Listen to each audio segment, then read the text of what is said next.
Threshold number 8, written by Keith Giffen, art by Tom Rainey and Phil Winslade.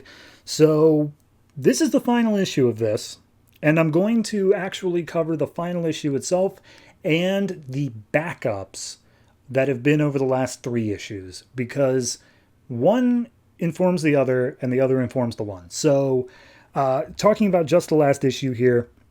So, last time we had Jediah Call was teleported out of nowhere, and then we had this whole like Blue Beetle goes in and grabs the thing. Like it was a whole bunch of plates spinning, and I was saying to myself, this is going to be this huge big ending. I can't imagine how it's going to wrap up. And then we get to this issue, and it goes full Morrison. So we are inside an office building. Jediah is being attacked by a bunch of guards, and then all of a sudden, as he's like pushing him away with Green Lantern constructs, a woman just stands in his way saying like, okay, are you done? Like, we've got an appointment to get to. You got to calm down now. And just like, oh yeah, well, I'm gonna take you down. And he's just like, yeah, okay, sure. Anyway, let's go. So they walk down the halls, and she basically explains, here's the deal. We've been canceled. Like, the show that they are on, The Hunted, has been canceled. So they have no need for this anymore. So they just called him in, and it's just like, yep, well, that's it. There's even a panel in here after the fight scene where it says, we should have expanded that action beat. We've only got one shot at grabbing their attention. Like, this whole issue is a meta thing on how the book itself was canceled by saying that the show was canceled. So they make their way in, and we see that the woman is like predicting things that Jediah is going to say, being like, there, now that we've proven that you don't have free will, can you please come with me and stop being argumentative? And Jediah's like, okay. So we go back to the bar that they've always been hanging out at, all the different members of the quote-unquote resistance. And what's her name? The stealth one. She's like, hey, doesn't it bother any of you that Tamara, his whole plan for the like rebellion is just him making it up on the fly? And they're like, what do you mean? And it's just like, well, he says that this place is a blind spot, but like, it's a bunch of dust and gas. Like, there is no blind spot. Dust can get anywhere. That's the whole way they track you. It's just like, yeah, well, I guess that makes sense. And then as they're doing so, we see the bartender just throws a rag on the ground, and she's just like, all right, everyone, pack it in. And then immediately guards just swarm the place and hold all the rebellion people hostage. And it's just like, yeah, no, she just got the call that they were canceled. She goes out and starts talking to a member of Crimson Thrust, and the guy's like, oh, so what are you going to do for your next gig? And she's like, I don't know, I'll call my agent, I'll have something lined up. And he's like, oh, hey, I didn't get your name. And she's like, I didn't give it. And then she calls up her agent, complains that she wasn't informed that this place was canceled. So Call is sitting in a cell, just waiting, biding his time, and he's like looking at his hands, unable to do anything. And finally he gets up, he's about to leave. Someone comes in saying like, okay, the doctor will see you now. And so Call goes to step out of the cell. He's like, what are you doing? He's like, I'm going to see the doctor. And it's like, no, the doctor is this cloud of medicine that fixes you. Like, it's already in the room here. It's taking care of you. Have you ever been into space, dude? Like, ever? So at that point, he's completely healed. He doesn't, like, his back has been fixed. He doesn't need his Green Lantern construct to make him walk anymore. So the woman teleports back in, and it's just like, okay, yeah, can you drop the whole construct thing and get a more classic look? And she's like, oh, is that a command? He's like, yeah, actually it is. We need you to look more in a part. So he turns back into a normal Green Lantern costume. And they just go walking down the halls. We see in the background Blue Beetle is being briefed. He's like, I'm telling you, I was just standing in the middle of a hole, and I had like this bottled city up above my head. And then all of a sudden I'm here. What happened? And the guy's explaining like, your plot line wasn't needed anymore. So we just cut it and we're sending you back home. That's it. And he's just like, what? Huh? What are you talking about? So finally, Call gets led into the room that he's supposed to go into, and sitting at the desk is Tom Tomorrow, whatever you want to call him, the guy leading the rebellion. And he's like, hey, yeah, I mean, this shouldn't be too much of a surprise, right? So I'm the member of the brand management here, and all of this was my stuff. I'm basically the showrunner. I was the one who was really pushing for the Hunted. And Call's like, wait a minute, then what was the whole point of the rebellion stuff? It's like, yeah, we actually didn't have the rebellion stuff for our earliest things, and it turned out that most of the contestants just killed themselves. So we needed rebellion to, like, not let them kill themselves. Give them some hope. That was important. So at that point, Call and Tomorrow start getting into a fight, and he's just like, okay, yeah, I should have seen that coming. You always were a bit more of a testy guy.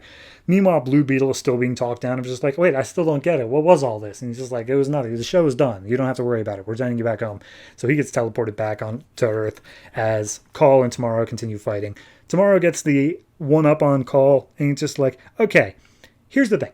You just fought me with your fists. You have a Green Lantern ring. Why didn't you use your Green Lantern ring? And Call's like, well, and Tomorrow explains, like, because I'm the one calling the shots. We decide what you do. So please sit down and shut up.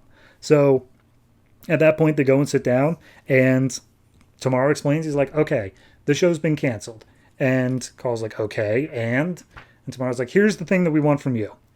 We want to repurpose you and all of the Rebellion people into a new show where you are going to lead this team as sort of like this angsty anti-hero group that's trying to take down the system. And we'll call it Team Cauldron.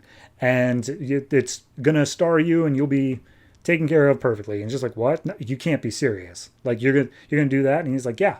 He's like, why would you do, why me of all people? And it's like, because you're a raging narcissist who's an opportunist as well. And he's like, I mean, you're not wrong, but I don't like it said like that. And then Tomorrow explains, like, yeah, okay, we need a few things though. One, you got to lose this Green Lantern look and go back to your old look. It's something about being unique rather than trying to fit into an already established brand. It's just easier for our marketing people. And also, we need you to play ball. Like, you can't really go out on your own anymore. We're going to need you to listen up to what's going on here. And he's like, and if I say no, it's like, well, then you're going to go the way of Space Cabbie. It's like, who the hell's Space Cabbie? Exactly. So Call agrees. He turns back into his old costume. He gets teleported down to the planet, and as he lands there, he gets shot. He gets shot numerous times in the chest. He falls down, and he dies. And then we see the backup. The first page is the exact same promotional image they had for Team Cauldron, except Call is replaced with Tamara, and it's saying like, ah, yes, we're going to find Saul's killer, insinuating that that's the news show that's replacing it because they're all just opportunists. So the backup, that's something I need to talk about. So the backup follows the detective Star Hawkins, who was in like 3 issues ago, and it's 3 parts. And we open up, by the way, this is by Keith Giffen and Timothy Green II on art. So Star Hawkins is being interrogated by Crimson Thrust, and he's like, hey, why are you looking for the legend? And he's like, because I was hired to. That's the whole thing. It's like, all right, well, explain. And I want to really point out that this backup is very funny because it's just the bickering of Star Hawkins and the head of his robot wife who hates him with every fiber of her being. They've got some great lines. I can't go over like all of them, but they're just funny together. And so he recounts like, yeah, so I was on this detective case getting evidence of someone cheating on their wife or something like that. And it's like huge, disgusting looking aliens that are just smacking on each other. And so they get attacked by those aliens. And as they're getting away with the evidence, they make their way to the bar. And they're like, oh, yeah, another job well done. And as they're out there at the bar, Tamara comes up and he's like, hey, Star Hawkins, I got a job for you. And he's like, no thanks. I've already got my phone here with these photos that are going to pay out big. I'm going to take a vacation. And then Tamara just shoots the phone and all the pictures are gone. And he's like, why would you do that? So he's like, yeah, okay, so here's the job. I want you to go after the legend. And he's like, the legend doesn't exist. The legend, of course, being the very first contestant on The Hunted that never got caught. That was just always able to escape and has been since forgotten about because the showrunners don't like it that they let one get away. So he's like, I want you to go find the legend. So they get into a bit of a fight because Hawkins is upset that he got his pictures destroyed, but ultimately he listens up to Tamara. So then we get the next part of that is that Hawkins and his wife walk their way through the town trying to figure out what to do next. Hawkins is just asking random people about the legend, just saying like, hey, what have you heard about the legend? What's up with that? What's going on? And nobody knows anything. Nobody's given up anything. And so the wife points this out like, oh, okay, so you've done absolutely nothing to finish this job. And he's like, no.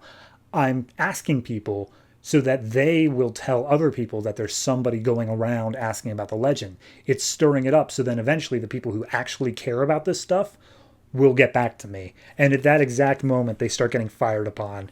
And we see that it is Crimson Thrust, the group that has been hunting down people on the hunted.